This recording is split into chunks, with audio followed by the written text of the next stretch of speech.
मंच पर विराजमान है। मैं केंद्रीय मंत्री, इसलिए ज़्यादा कुछ न बोलते हुए सिर्फ इतना ही कहूँगा कि साथियों, जब भी हकीकत से वास्ता पड़े तब एक बार जरूर जीतू सोनी को याद कर लेना कि उसका क्या हश्र हुआ था। आज इस मंच से मैं कहना चाहूंगा कि मेरा गुनाह सिर्फ इतना था कि मैं उन लोगों की असली तस्वीर जनता के सामने रख रहा था। उसका नतीजा ये हुआ कि मुझे लगातार धमकाया गया, मुझे तरह तरह के दबाव डाले गए, क्योंकि जो हार्ड डिस्क थी हनी टाइप की, वो एक ऐसा हथियार था जो शायद हिंदुस्तान की राजनीति में एक भूचाल ला सकता था। क्योंकि पत्रकारिता एक पवित्र पेशा है, एक मिशन है, ये धंधा नहीं है। किंतु सेठियों ने इसको एक ऐसा इंडस्ट्री बनाकर रख दी है, एक कितना बड़ा इंफ्रास्ट्रक्चर खड़ा कर दिया है कि प्रशासन, राजनीति सब इनके गुलाम होकर रह गए। मैं भूमाफिया नहीं था, मेरे परिवार ने कोई कॉलोनी नहीं काटी थी,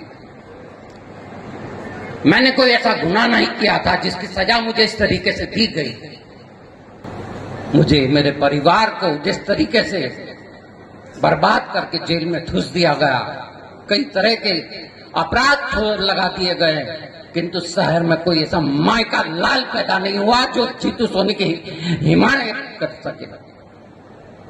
कोई हिमायत नहीं बन पा रहा है।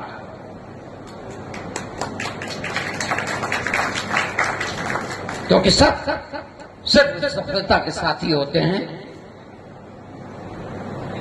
और हर राजनेता किसी भी रूप, किसी भी पार्टी का हो, वो सिर्फ और सिर्फ अपने वजूद की बात चाहता है, अपनी सत्ता की बात करना चाहता है। बात कई है, ऐसी कई हकीकत है जिसको मैं आने वाले दिनों में उजागर करता रहूंगा, क्योंकि मैं हिम्मत नहीं आ रहा हूं।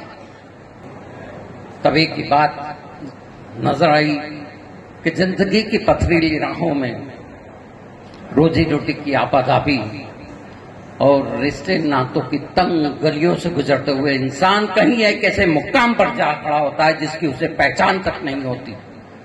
दूर दूर तक मंजिल का कोई अता पता नहीं, क्या खोया क्या पाया, ऐसे अनेक सवालों से घिरा जब वो खुद को बेहद तन्हा महसूस करता है तो फूट पड़ता है जज्बातों का दरिया, सुनी आंखों से बहने लगता है जर्जर आंसुओं का झरना, छलकने लगती है यादें। इन्हीं यादों के बीच जिंदगी की कैनवास पे अनायास उभर पड़ते ऐसे कई अनचहे चेहरे जो उसकी मासूमियत से उसको तल्ख तजुर्बा दे गई, जो उसे घुट घुट कर जीने को मजबूर कर गई।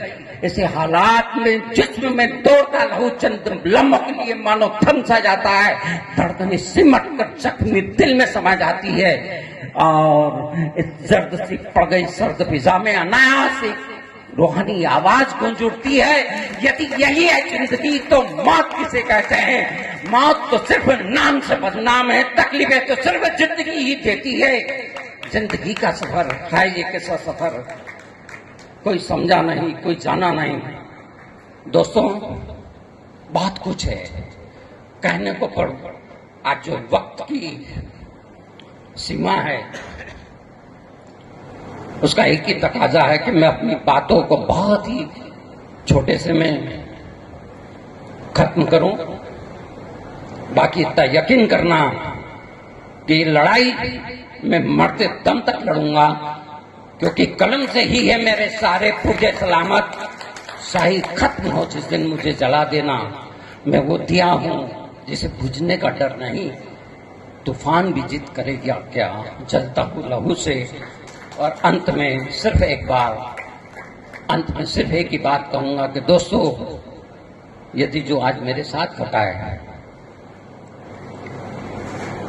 यदि ईश्वर न करे किसी और के साथ घटे, किसी पत्रकार के साथी के साथ, तो आज शपथ लें इस कार्यक्रम में कि हम सब उसके साथ खड़े रहेंगे, कंधे से कंधा मिलाकर।